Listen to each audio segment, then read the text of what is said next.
Tanguay électronique, en première ligne. On parle de capitale au stade municipal. Pour les fans du junior, on parle des remparts. On manque pas une victoire du rouge et or. À l'esprit sportif, on aime le sport. Salut et bienvenue à l'Esprit sportif. Aujourd'hui à l'émission, un camp de perfectionnement pour des jeunes hockeyeurs d'élite offert par le séminaire Saint-François dans le Midget 3A. On parlera également de l'avocat des équipes de la Ligue nationale, André Lepage, qui réside à Québec. Mais tout d'abord, toujours dans le domaine du hockey, avec les derniers développements que nous avons appris concernant une équipe d'expansion dans la Ligue nationale, nous sommes allés interroger les anciens Nordiques de Québec, ceux qui nous ont offert les belles années dans l'ancien Colisée, pour savoir ce qu'ils pensaient qu'il allait se produire dans le nouveau. Si Badaboum s'emballe, les anciens Nordiques comme Michel Goulet et Marianne Stachny croient aussi que le projet d'expansion de la Ligue nationale profitera à Québec. J'espère que ça va être bientôt. Je pense que ça s'en vient, puis on sait que toute l'organisation derrière tout ça veulent avoir un club ici, et puis c'est ça qui est important, naturellement. Nous autres, on est juste des fans, dans le fond, on est juste du monde qui veut des spectateurs, et puis on veut avoir un club à Québec, et puis je pense que ça s'en vient. Québec n'est toutefois pas la seule dans la course. Las Vegas et Seattle semblent être les adversaires les plus coriaces. Et déjà, Québec répond à des conditions. Je pense qu'on a une longueur d'avance sur bien des villes potentielles de recevoir une équipe de la Ligue nationale. On a la plus belle amphithéâtre en Amérique du Nord, donc on mériterait d'avoir peut-être une équipe là, pour aller dans ce building-là. Parmi les anciens présents, il y avait notamment Marc Tardy qui a également amorcé sa carrière avec le Canadien de Montréal. Et d'ailleurs, à cet effet, il croit que la famille Molson serait favorable au retour d'une équipe ici à Québec, même si on devait à nouveau séparer le marché du Québec.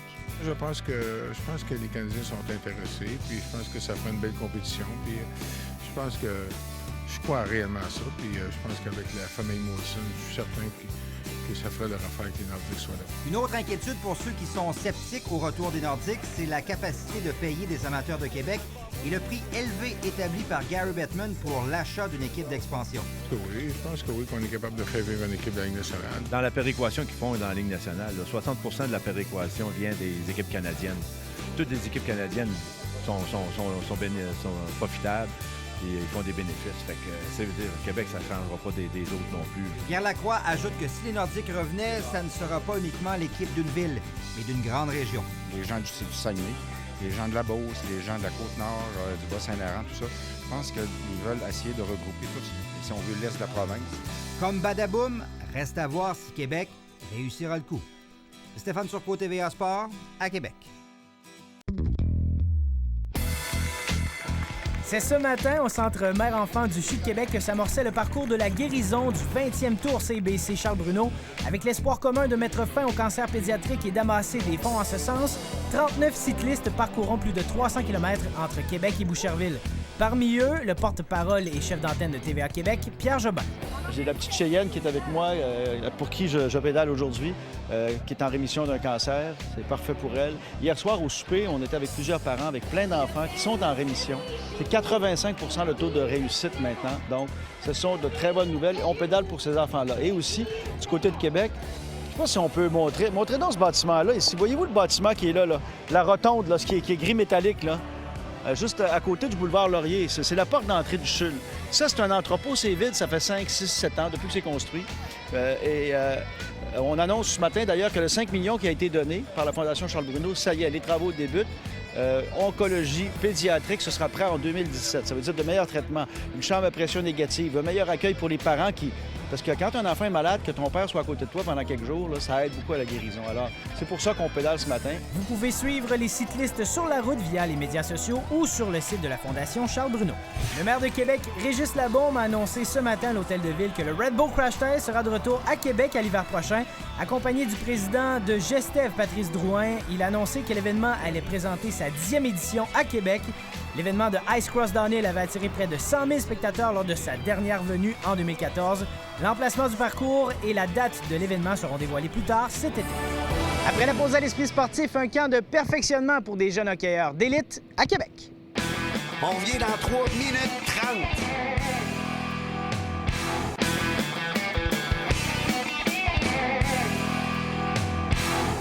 Au hockey, l'équipe du Blizzard Midget 3A du séminaire Saint-François a fondé sa propre académie de hockey pour des jeunes joueurs d'élite triés sur le volet. Nous avons rencontré l'initiateur du projet et coordonnateur du camp, Brian Liza.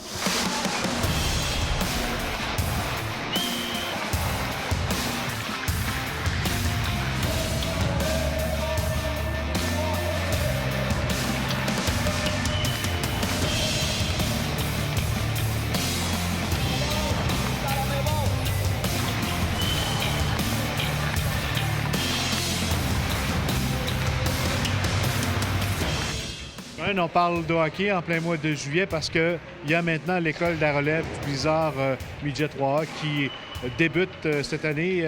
C'est une première. Ah oui, c'est une première. On avait comme organisation, on voulait prendre l'initiative de se donner un certain regard sur nos futurs joueurs.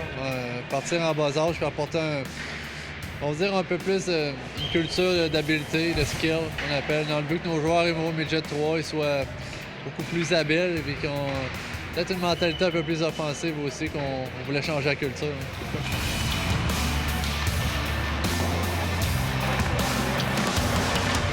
On fait appel à des entraîneurs chevronnés, tes adjoints, évidemment, des invités de la Ligue nationale de hockey, mais il y a un entraîneur en particulier là, sur qui tu comptes. Ah oui, Jabbar Askarov, qu'on a décidé d'engager pour le projet.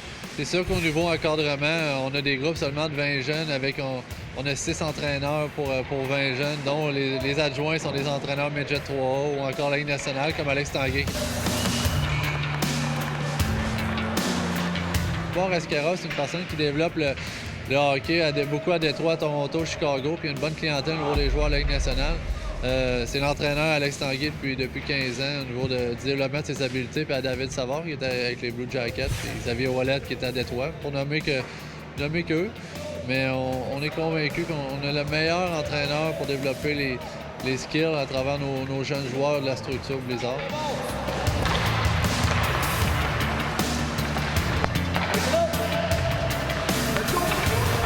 Qu'est-ce qu'il y a de différent de ton programme d'enseignement d'un autre enseignant? OK. Je suis arrivé avec des exercices quand même assez uniques. J'ai étudié là-dedans, j'ai un bac en kinésiologie, j'ai une maîtrise en kinésiologie. J'ai fait beaucoup de recherches au niveau du hockey à Détroit, à l'université là-bas. Puis on est arrivé avec des techniques qui sont quand même assez uniques parce qu'on est capable de voir un progrès très, très vite. Pas passer trop de temps, parce que tu peux patiner des heures, mais ça ne veut pas dire que tu vas être capable de t'améliorer. C'est important de passer le moins de temps possible pour être capable de corriger une lacune qu'un joueur a.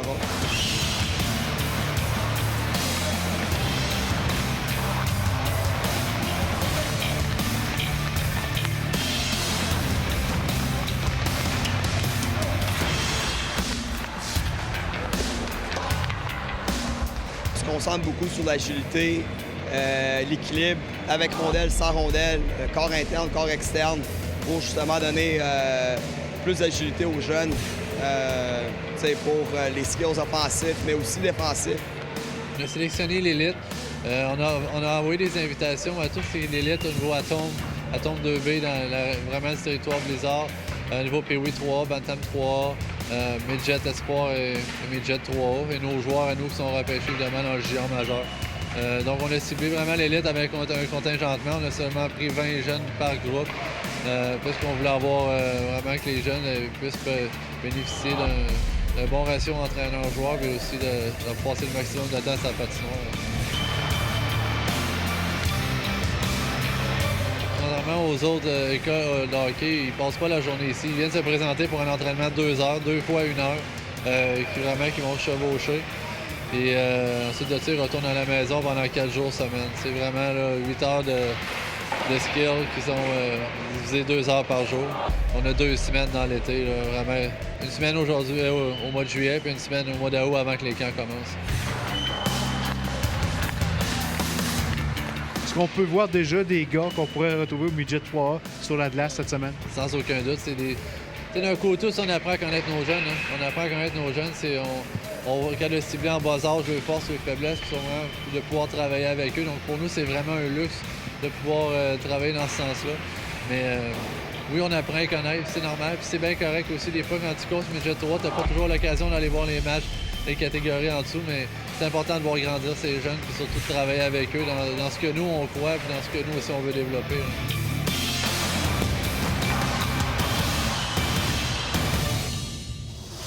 Les cas d'arbitrage dans la Ligue nationale de hockey ont été dévoilés un peu plus tôt cette semaine et un avocat de Québec représente plusieurs équipes. Stéphane Turcot est allé rencontrer Maître André Lepage. Depuis dimanche 17h, depuis que la liste des cas d'arbitrage a été dévoilée, André Lepage du cabinet d'avocats BCF va passer énormément d'heures à peaufiner ses dossiers. Bien, l'équipe qui est dans la salle à côté a commencé à travailler dimanche soir et puis ça va être comme ça tous les jours. Il n'y a pas de week-end pour nous. Ça va être comme ça jusqu'au 4 août. Ça fait déjà 15 ans qu'André Lepage représente plus de la moitié des équipes de la Ligue nationale pour les cas d'arbitrage. Et il sait tout de leur volonté. On sait à peu près ce qu'ils sont prêts à payer en termes d'argent, en termes de durée, mais les stratégies ou les opinions changent parce que certains contrats sont signés qui viennent changer la donne. Un autre dossier qui n'a aucun secret pour André Lepage, c'est l'actuelle convention collective de la Ligue nationale qui, selon lui, a tous les éléments pour favoriser le retour d'une équipe ici. Moi, je suis pas expert à dire est-ce que les gens ont les moyens ou est-ce que les gens vont aller à l'aréna, est-ce qu'ils vont acheter des billets, à quel prix, acheter des loges, à quel prix. Mais ce que je peux dire, c'est que la convention collective est construite pour aider des marchés comme Québec. Redistribution des revenus, plancher et plafond salarial sont les mots-clés de la convention pour Québec, selon lui. Des éléments qui aident beaucoup, à mon avis, un marché comme Québec. Et avec une bonne direction qui prend de bonnes décisions. Je donne toujours comme exemple Nashville, qui prennent de bonnes décisions, qui prennent parfois des risques, mais des risques mesurés. Je pense que Québec peut très, très bien mettre une équipe compétitive. Puis... Si la majorité des équipes de la Ligue nationale composent avec une masse salariale qui oscille davantage vers le plafond salarial, il est possible d'être compétitif avec une équipe qui se retrouve plus vers le plancher salarial qui dépassait les 50 millions la saison dernière. Il y a une façon d'avoir une bonne équipe compétitive quand on joue près du plancher, et c'est de bien repêcher. L'équipe qui s'en viendrait à Québec ou l'équipe qui arriverait nouvellement à Québec va devoir, comme les meilleures équipes de la Ligue nationale, repêcher de façon exceptionnelle. Si l'expansion se concrétise, André Lepage pourrait ainsi ajouter des clients à sa liste pour les causes d'arbitrage. Stéphane Turcot, TVA Sport, à Québec. Et c'est déjà tout pour l'Esprit sportif. Ici Jonathan Fournier. On se dit à demain. Ciao!